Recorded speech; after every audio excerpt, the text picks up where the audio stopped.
Good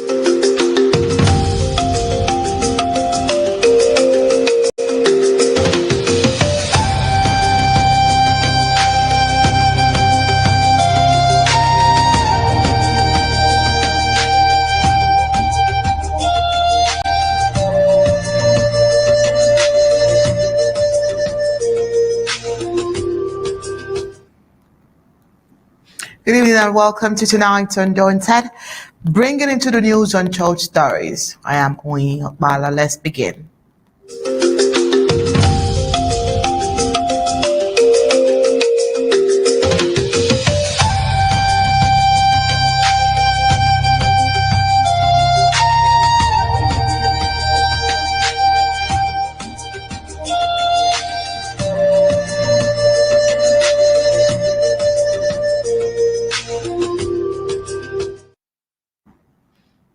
What is unfolding along the Bamenda axis marks a deliberate shift towards a more insidious form of domination, one that replaces over military force with covert economic violence. Beyond checkpoints and patrols lies a system of roadside extortion that drains Ambazonians daily, not as an accident of war, but as a tolerated and structured practice. By outsourcing coercion to blacklegs and armed intermediaries, those directing the occupation exact resources while avoiding visible responsibility, allowing exploitation to proceed under a veil of possible deniability. The wickedness of this strategy lies in both its intent and its effect. Civilians are forced to pay legal levies at gunpoint without law, authorization, or accountability, while public anger is carefully redirected towards Ambazonian resistant forces. This deliberate misattribution fractures community, erodes trust, and deepens poverty among households already under severe strain. Suffering is not incidental, it is instrumental, used to weaken social cohesion and create a climate of manufactured disorder that can later be cited to justify further militarization.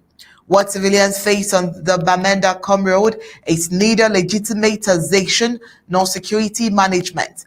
It is state-enabled extortion carried out through proxies to maintain control while concealing culpability. Naming this reality clearly is essential because euphemism only serves the perpetrators. To document and expose this practice is to confront a system that weaponizes economic hardship and to preserve an accurate record for future political and legal accountability. Now let's get the news in full briefings, but first, the prime headlines.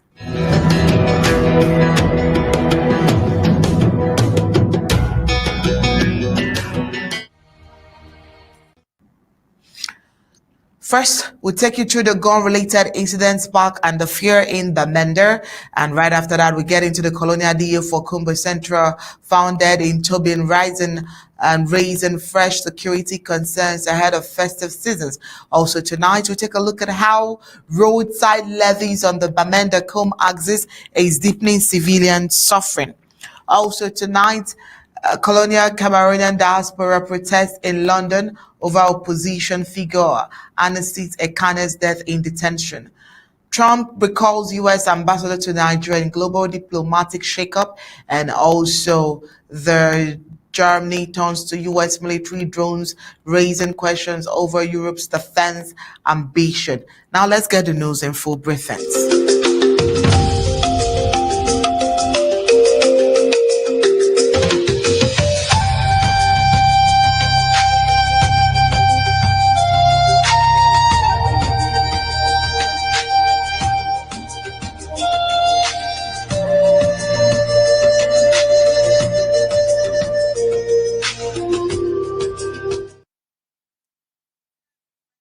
Parts of Bamenda on Sunday night, December 21st, 2025, following a series of gun-related incidents reported in different neighborhoods, including Bambili. One of the victims, Emmanuel Nganya, was shot around Joan of Arc Nursery and Primary School in Tarincon. According to eyewitnesses, Ngaya was attacked by unknown gunmen while accompanying his cousin and uncle to Mulang after they paid him a visit. It remains unclear whether the shooting was targeted or random. Ngaya was reportedly the only person shot, while his cousin and uncle lost consciousness during the incident. This current condition remains uncertain. Human Rights Observer says the incident shows a growing threat to civilian safety in conflict-affected areas and war areas like Amazonia. The repeated use of firearms on armed civilians violates the fundamental rights to life and security protected under both the La Republic to Cameroon law and international human rights law. Sunday's violence, which extended beyond Bamenda to Bambili, shows a troubling pattern of insecurity that continues to expose ordinary civilians to grave danger. Barrister Mbeseha, welcome to tonight's Undaunted. All right. Of course, sadly, we are beginning on a sad note today. For some persons, they've gotten into the festive mood, enjoying their the time and the season. But for some other persons, they have been thrown into a time of mourning, all because of their incident, their crisis, and the war that is happening in Amazonia. This is highly sad. But this particular incident seems to look like a deliberate move because not just Mr. Emmanuel in this case, he wasn't moving alone, he was moving with his cousin and his uncle. But from the reports given, he was the only one shot in this move. Would you want to think that it might just be a coincidence or a deliberate move? No, I cannot speculate whether it was a deliberate move or something else. No. What is important is that this is happening in Bamenda. We have said that this one too many. There's generalized insecurity in Bamenda. And Bamenda is in Amazonia. Every inch of Amazonia front. That's what we want. And once the war is on, like us, have our fighters. Nobody has said that they are the ones responsible. But the government of Cameroon is the responsibility of the government security. But unfortunately, a good number of occasions have been cooperated by them. Yeah, this is some of those things. That's why you hear something they say investigate that never end. And so we don't know what happened to this gentleman. Maybe somebody tried to settle private scores with him. Maybe it was just a random shooting where it was just one of the victims who was fallen in Bamenda recently, like other places. Again, the bottom line is there's generalized insecurity in Bamenda in particular and in Amazonia in general. Who is responsible for this? It is government. Even the government is the one to ensure security. I've asked this question many times before. Where are the gendarmes? Where are the police and all these security agents? Yes. What are they doing? They are doing nothing. And so this is one too many. We don't want to lose our people. The honor and it is possible is that everybody should be careful. There's no place safe anywhere. And most particularly in Bamenda, no normalcy has returned. There's this clear evidence that you have to take care of. Because if you agree by a criminal, nobody's going to them to book. Because the government don't security in Amazonia. And so you lose your limb, something you are taking careful with yourself. Make sure you don't make enemies. Let people not take advantage of the war. Take their life. Whatever it be. We don't know where it was deliberate, but whether it was deliberate or coincidental, life is not supposed to be lost. People are supposed to be safe. Everybody is supposed to have security around himself or herself. All right, and talking about security, the civilians are not the only one caught in this whole web of insecurity. The Colonial divisional officer for Kumbo Central was found dead in his room on Monday morning, December 22nd, in Tobin Division, in an incident that had sent, shocks around the area and intensified concerns over the deteriorating security situation during the festive seasons. Details surrounding the circumstances of the DO's death remain sketchy, as authorities have yet to issue an official statement.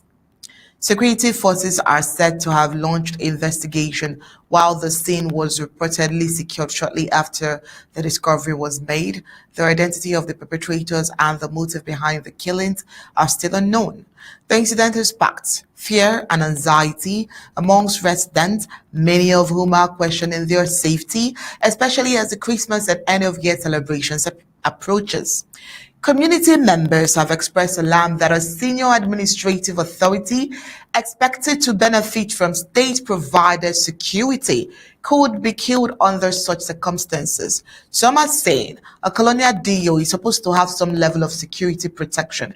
A resident of Kumbo noted, if this can happen to him, what then is the hope of the ordinary citizens?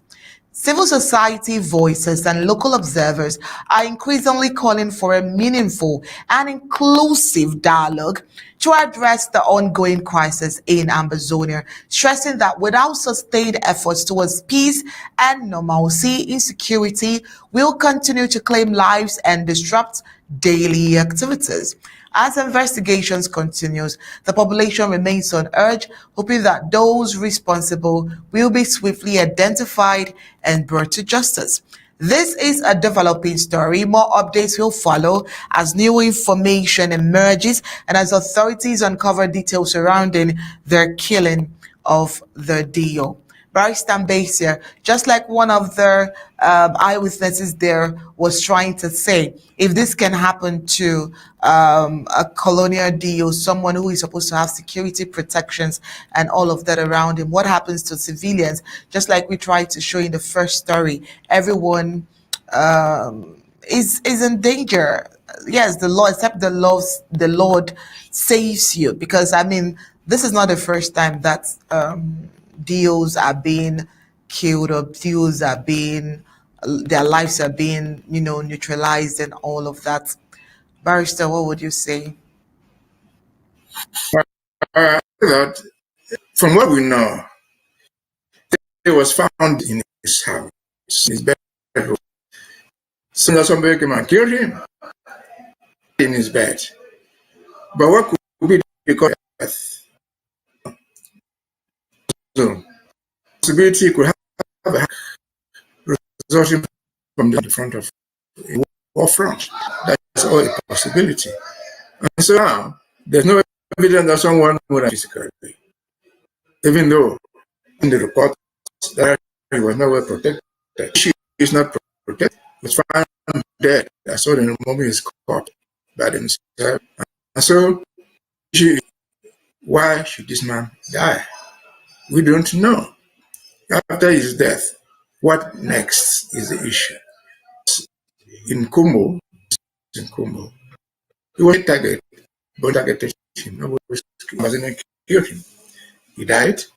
People in a sense, they should to come out with a report, a medical report, the cause of his death. But as usual, they would not. Okay, where you go there. What you do?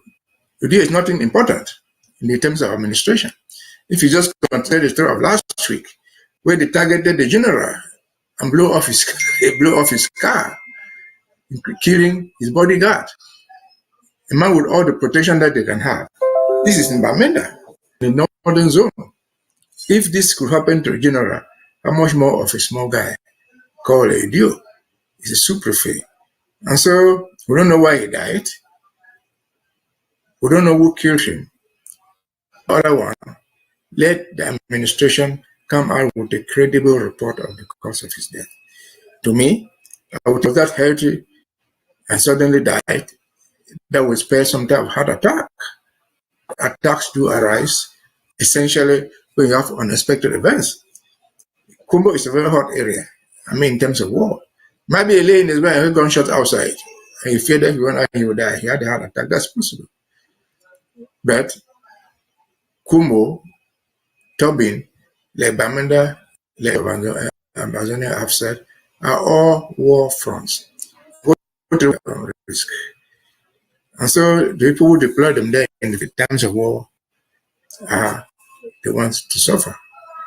And so we don't know, speculate, we cannot think that we should not make the mistake. Because it's not us. As usual, I have heard that official investigation will go on. I saw a communique from the prefect announcing the death of that young man. And said that he was found dead. And then he concluded that inquiries will continue. And so they go to say what we don't know or what they've not said. If they say nothing, we think that it's just one of the victims of the war. Directly or indirectly, the war in Amazonia must end. Save lives, including this one that is gone unexpectedly. Over to you. All right. Thank you so much, Barrister. What happens to the small civilians? Anyways, Barrister, moving on. The occupation strategy directed from the Colonial Yaoundé is entering a more insidious phase, backed not only by open military pressure, but by covert economic coercion carried out through criminal intermediaries. Rather than issuing formal decrees or assuming visible responsibility, the system now relies on blacklegs and proxy actors to impose illegal taxes on civilians while carefully redirecting public anger towards Amazonian resistance forces. Now, this approach allows money to be extracted, communities to be fractured, and international perceptions to be distorted without the occupying authority appearing directly involved. Now, along the Bamenda Road, this strategy has taken concrete form in a regimented system of roadside extortion that civilians encounter daily. Transport operators and passengers are subjected to fixed levies enforced at gunpoint by armed intermediaries operating with a clear tolerance from colonial security forces. 70-seat buses are charged 100,000 francs CFA, taxis 30,000 francs CFA, city vehicles between 40 and 50,000 francs CFA, while passengers are forced to pay 10,000 or 5,000 francs CFA, depending on category.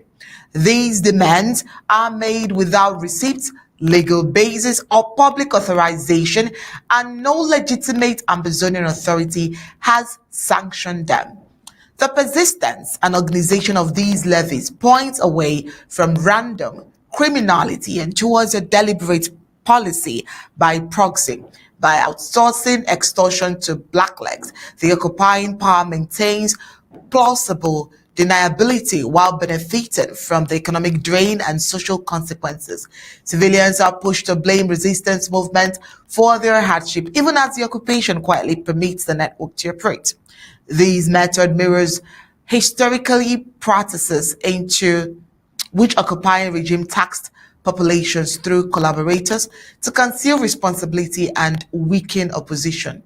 Labeling these levies as war tax misrepresents the reality on the ground. Legitimate wartime taxation, where it exists, depends on authority and authorized representation, accountability, and some form of consent. None of these elements are present. What civilians face instead is coercion without law, selective enforcement, enrichment of intermediaries, and collective punishment. The result is economic warfare directed at households already under severe strain. The broader consequences are strategic. Daily extraction impoverishes family, erodes trust within communities, and undermines social cohesion. At the same time, the manufacture disorder created by these practices is used to justify further militarization, reinforcing a cycle in which insecurity becomes both the tool and the excuse for continued control. The usefulness of these extortion networks explains their endurance despite widespread suffering. What is happening on the Bamenda Road must therefore be named clearly and without euphemism. It is not security management or community regulation or even resistance financing. It is state-enabled extortion. Colonial state-enabled extortion carried out through proxies to maintain deniability and dominance. Documenting and exposing this practice is essential not only to counter false narratives today, but to preserve an accurate public record for future political and legal accountability. Barrister Mbeseha, a system that the people do not appreciate, a system that takes away from them art to their sorrow, a system that punishes them once they decide to take a move. What would you say about this report? What I would say, and I think I've said it before, what is going on that stretch of road, and the consequences, is not even new. That's extortion, that's criminality, it's not legal. And so why are they doing this? And how are they even doing it? The bottom line is they are doing it with the complicity of the government, of the state. Am I imagining it? No. Remember ago, when the farm was alive and was in Momo, they mounted all these roadblocks with the connivance of the government. They seized people's cows and everything they needed with the connivance of government. They gave them arms to do what they did. Am I also imagining this now? Remember Madame Mundi, what did? She came back and told her story. She even wrote books. How there was evidence. They told her that they armed the government. But back to the stretch of road, Bamenda come. These are thieves who are government sponsored. Otherwise, how do you explain the fact that they are doing this on the highway? They are doing this on the road. This is intercepting. Nobody is stopping them. They let it go. Why? Because they have the beliefs that if the population is hurt, they will rise against the struggle. Because our ASAs, they live among the community. And so they are on the things that if the community can rise against the revolution, that will end the battle. Again, everything is on the feet of government. The same question I asked in the last segment, they are doing this from Bamenda to come. Where are all the journalists and all those security forces they have there? They do this during the day with impunity. Can the government claim that they don't know what is going on? Certainly not. Because sometimes the man does their blocks to the government on block officially. And so this is that's trying to use to bend the back of their resistance, which has not worked.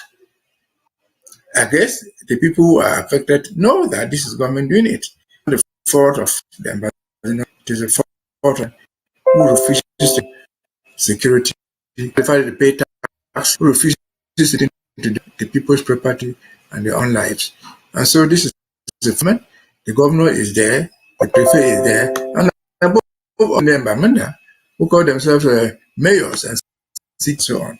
He asked what is their own responsibility? Zero.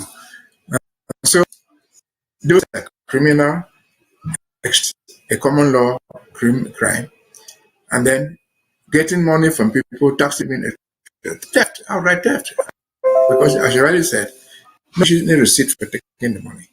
It doesn't go to treasury, it goes to the pockets of the individuals. Apparently shared with the administration. Because if the administration didn't have their own share of the money, they would do something to stop it. Stopping it, because they are responsible for every fault, everything points to them. We hold them responsible until they prove the contrary. Over to you. All right, thank you so much, Barrister. Meanwhile, moving on to other events, Cameroonians in the United Kingdom, specifically members of the Brigade Anti-Sardinans, recently staged a protest at the French Cameroon High Commission in London to pay tribute to Anicet, Ekane, an opposition figure who died while in detention. The demonstrators arrived carrying a coffin draped in the Colonial Cameroonian flag, symbolizing both mourning and protest. They displayed a banner reading "The regime of the poor be killed and seat Ekane." The coffin was later left at the entrance of the High Commission, prompting the intervention of the London Metropolitan Police, who collected and removed it from the premises. The protest shows continued anger and activism within the Cameroonian diaspora over evidence of repression, political detention, and high rights abuses by the octogenarian government of Paul Biya, currently with key figures such as Ferdinand Ngongo and, of course, the First Lady. The French Cameroonian High Commission has not issued an official response regarding the demonstration. The incident shows again the growing tension between the French Cameroonian government and its diaspora community, with many calling for greater accountability and transparency in government. All right, I think those in the diaspora needed their voices to be heard. And so you see that there are people everywhere across the nations, across the globe. Those are the home front, those in the French Cameroon, everyone wants their voice to be heard. Everyone thinks that the marginalization, the extortion, the illegal arrest, and all of that should be dealt and done with. Barrister Mbeseha, everyone across the world is speaking out. Do you think that the world will listen at this point? I don't know whether the world will listen, but I take the analysis from a different angle. You see, there are activists, pro-activists in Cameroon, not necessarily. They're looking for change in Cameroon. And then they go out to protest in UK before the High Commissioner. Why? Because Anicet Ekane was killed. He died. He was one of the high-profile person who was killed. And moved out to go and demonstrate. That's their right. But the question we must ask is, Anicet Ekane died in 2025. Ambazonians have been killed in dozens, in hundreds, in thousands. And the very community in London or in the UK has never gone to demonstrate in the embassy to ask them to stop the killing of Ambazonians. Yes, life is important. Every life is important. The life of Ekane is as important as the life of Wazizi and thousands of others who have been killed. Like the life of any other Ambazonian who has been murdered. We have lost thousands of people. We have lost hundreds of villages destroyed. And this very community has never gone out to demonstrate. Because we mean nothing. If they kill all Ambazonians, that's not meaning to them. That means nothing to them. But if they kill Anicet Ekane, who probably thought was supporting a change in the country, that's a big deal. To me, that is double standard. They have the freedom to do that.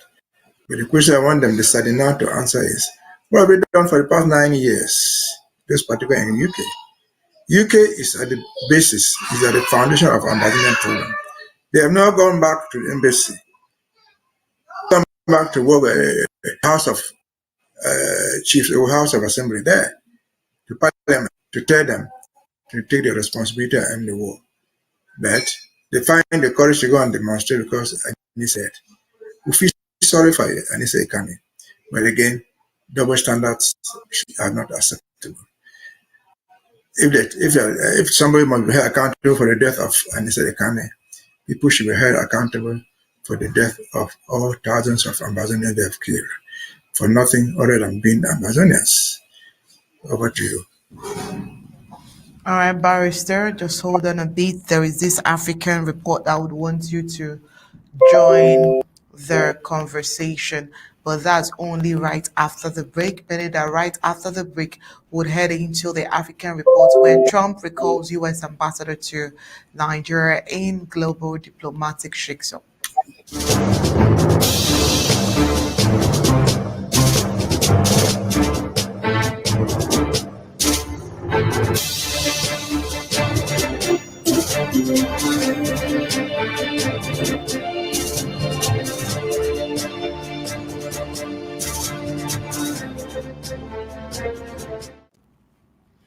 United States President Donald Trump has recalled Richard Mills, the U.S. ambassador to Nigeria, in a sweeping diplomatic overhaul affecting American missions across several regions of the world. The decision is part of a broader effort by the administration to realign U.S. foreign representation with its current policy priorities. Nigeria is among 15 African countries affected by the recall, making Africa the most impacted continent in the reshuffle. Other countries on the list include Algeria, Burundi, Cameroon, Cape Verde, Gabon, Cote d'Ivoire, Egypt, Madagascar, Mauritius, Niger, Rwanda, Senegal, Somalia, and Uganda. The shakeup extends beyond Africa to the Asia-Pacific region, where U.S. Ambassador to Fiji, Laos and Marshall Islands, Papua New Guinea, the Philippines, and Vietnam have also been recalled. In total, more than 24 countries are reportedly affected by the directive. U.S. officials have described the move as a routine exercise of presidential authority, noting that ambassadors serve at the pleasure of the president. Many of the recalled envoys are career diplomats expected to return to Washington for reassignment rather than dismissal from the Foreign Service. In Nigeria, the development has drawn attention given the strategic importance of U.S.-Nigeria relations, which cover security, cooperation, trade, and democratic governance. No official announcement has yet been made regarding a successor to Ambassador Mills, as observers await further details from the U.S. State Department. The Trump administration is recalling 30 career diplomats from ambassadorial and senior embassy roles to align with its American First agenda. The chief of mission were informed last week that their tenures would end in January, according to two State Department officials who spoke on condition of anonymity. Ambassadors from 13 African countries, like we mentioned earlier, Burundi, Cameroon, Cape Verde, Gabon, Ivory Coast, Madagascar, Mauritius, Niger, Nigeria, Rwanda, Senegal, Somalia, and Uganda. Ambassadors serve at the pleasure of the president, like we mentioned, although they typically tend to remain at their post for 3 to 4 years. Those affected by the shakeup are not losing their foreign service job, but will be returning to Washington for other assignments should they wish to take them back. Barrister, what does this mean diplomatically for these African countries at this point? Do you think that the immigration programs would definitely be halted due to all of this? Let's get your thought as a specialist in this area. Well, I don't know what they will do, but I think diplomacy is a two-way traffic. The reason why countries credits in different countries, they are diplomats, reasons, intelligent reasons, and economic reasons. If the Trump administration thinks and believes that they don't need all those diplomats in Africa and around the world, so be it. If it was a two-way traffic, we will lose something while the countries in question will also lose something. But I don't know what they really mean, because they say they recall ambassadors. Are they closing the embassies? I don't know. A recall of ambassadors, diplomatic language, means something different. If something is happening, after you go back.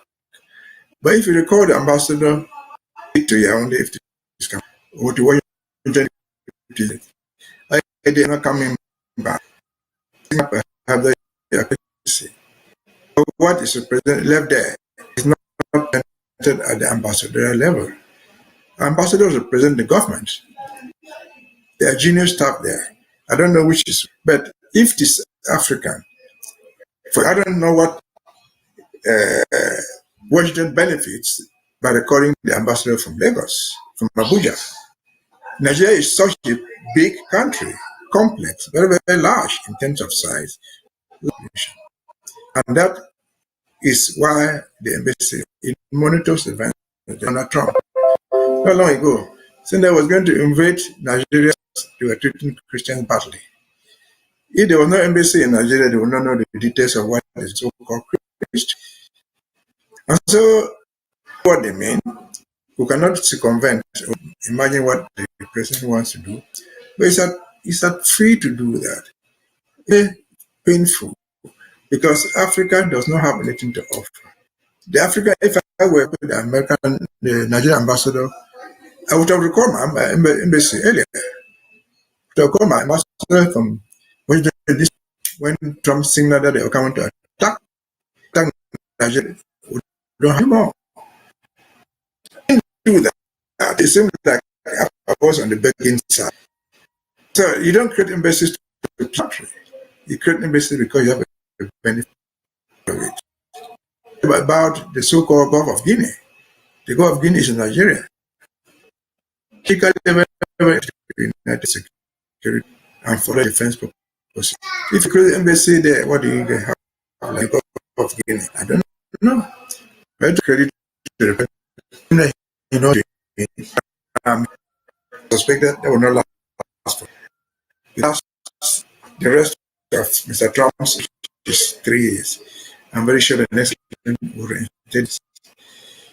I don't know why. He has not given reason why this.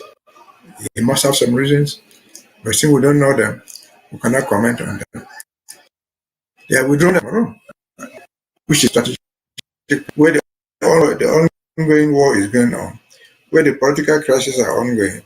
And so, what level will they say over these events if they don't have representation?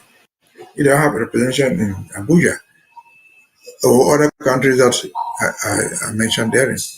And so let us leave the president to do what he likes. The state is discretionary. It is the responsibility of the president. If he did not withdraw his ambassadors, those countries could as well close down their embassies. There, we've seen the Sahel countries shut down the embassies in Paris, in France, because they don't have any interest. They think that France is not treating them well. And so we don't know what the President Trump wants to do. Maybe if we knew it, we cannot complain whether it's wrong or right. We must have some information. But I doubt whether this action is sufficiently beneficial to states. Or, in short, is it beneficial both countries where the embassies were serving them? Because in countries bases in DC, it record the ambassador. What will Washington do? We don't know. So that's how far we can go. We cannot say what we don't know. But just based on what's the speculation, we are sure we would act.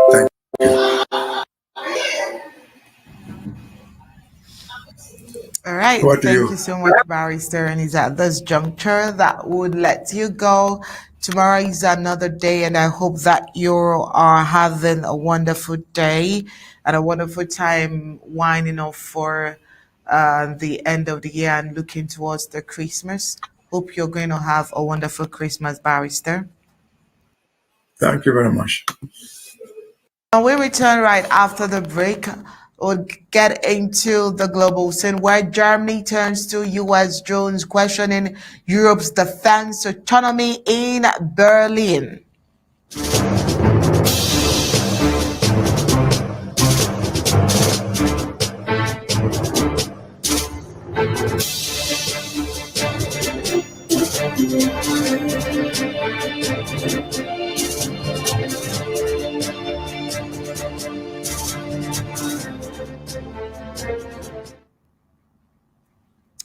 Germany has taken a major step that could reshape the future of European defense cooperation, announcing plans to significantly deepen its reliance on US-made military drones. The move, described by analysts as a strategic pivot, signals Berlin's growing preference for proven American defense technology over long-delayed European joint projects.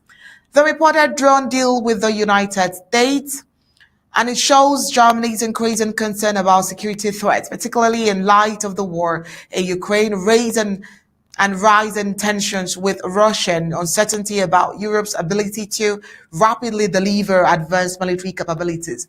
US drones are widely seen as combat tested, readily available and technologically superior in key areas such as surveillance, intelligence gathering, and precision strikes. For years, Germany has publicly championed European-led defense initiatives, including joint drone and aircraft developmental programs designed to reduce dependence on the United States and strengthen the European Union's strategic autonomy. However, many of these projects have been slowed by funding disputes, technical challenges, and political disagreement among partner countries, leaving Berlin frustrated with the pace of progress. Defense experts say Germany's decisions reflects a growing sense of urgency. This is about readiness and reliability, one analyst noted. Germany appears unwilling to wait another decade for European projects to mature when immediate security demands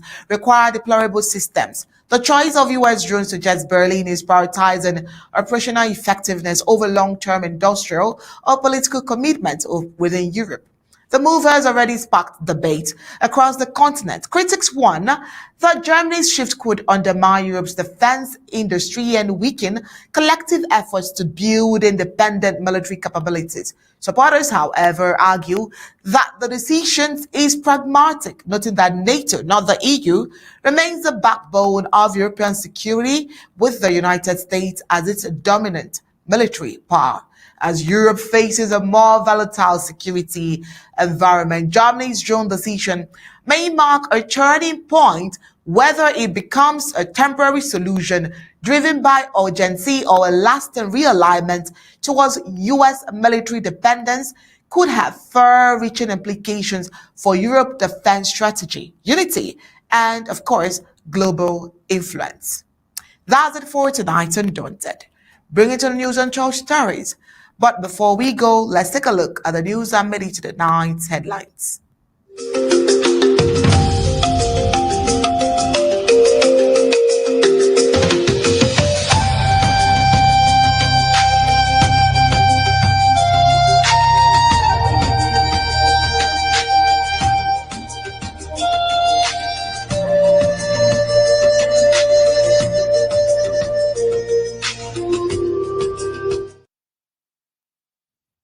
Undaunted, we told you that gun-related incident has sparked fear in Bamenda. Also, Colonial deal for Kumbo, Central founded in Tobin, raising fresh security concerns ahead of festive season.